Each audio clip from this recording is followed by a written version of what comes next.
Welcome back guys, Last of Us Part 2 Remaster just received a new update on PC platform in the form of patch 1.2. This is its update log. Developers fixed the broken FSR frame generation implementation on Steam Deck by updating AMD Fidelity FX2 version 1.1.3. It was causing excessive jitter on Steam Deck. I tested the launch version of this game on my Rog Ally as well. When I combined in-game FSR frame generation with AntiLag 2, it was causing the game to stutter. I'll test the game on Ally as well, but first I'll run it on Steam Deck. It's the LCD variant of Deck. Display supports up to 60Hz refresh rate. I'm using G Proton version 9-27 as the compatibility layer. My Steam Deck is running on SteamOS version 3.7.3 preview build. Connected my 8-bit to Ultimate 2C controller to Deck via Bluetooth mode. Performance QM settings, OLED level set to 2. Disable SteamOS VSync by enabling disable frame limit and allow tearing settings, FPS uncapped. That's it.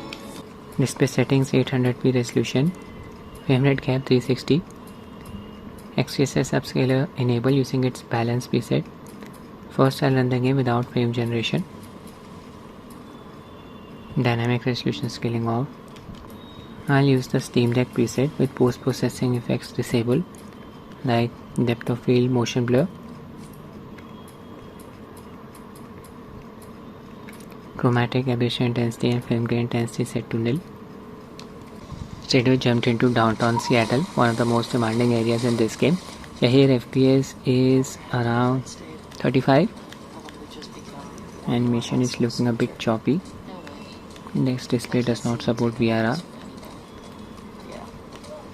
The dilapidated city covered in vegetation. Okay, I'll enable frame generation now.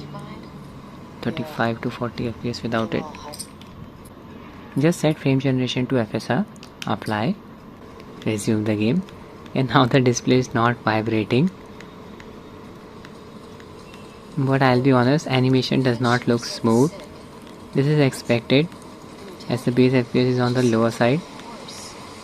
Deck's display does not even support VRR. I would not recommend using FSR frame generation in this game. Still better than the launch version, which was completely broken, was causing excessive ghosting as well. It's up to you. Increase in latency, it's noticeable. Won't call it extreme. You can apply a manual GPU clock. Set the clock speed to 1400 MHz. Deck's APU can draw up to 15 watts of power, which is shared between the CPU and the GPU. If the CPU draws too much power, GPU's performance will tank.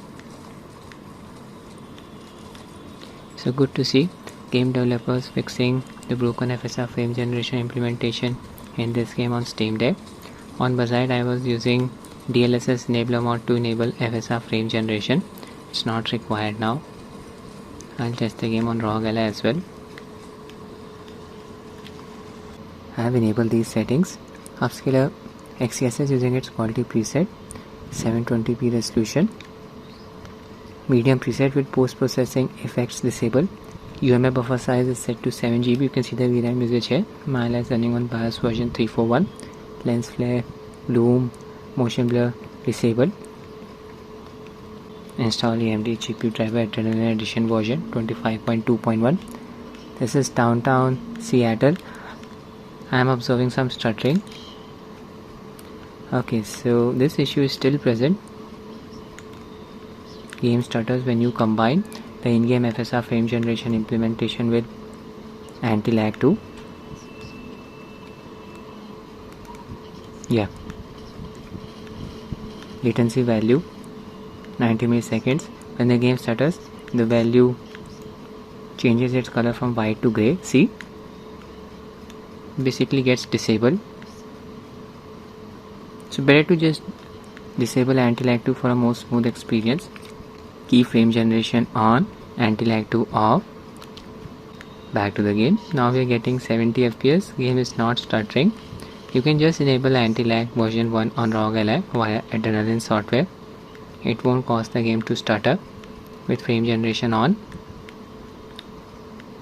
I hope this issue will get fixed soon as well. That's it for the video guys. I hope you find it useful. Thanks for watching and have a nice day.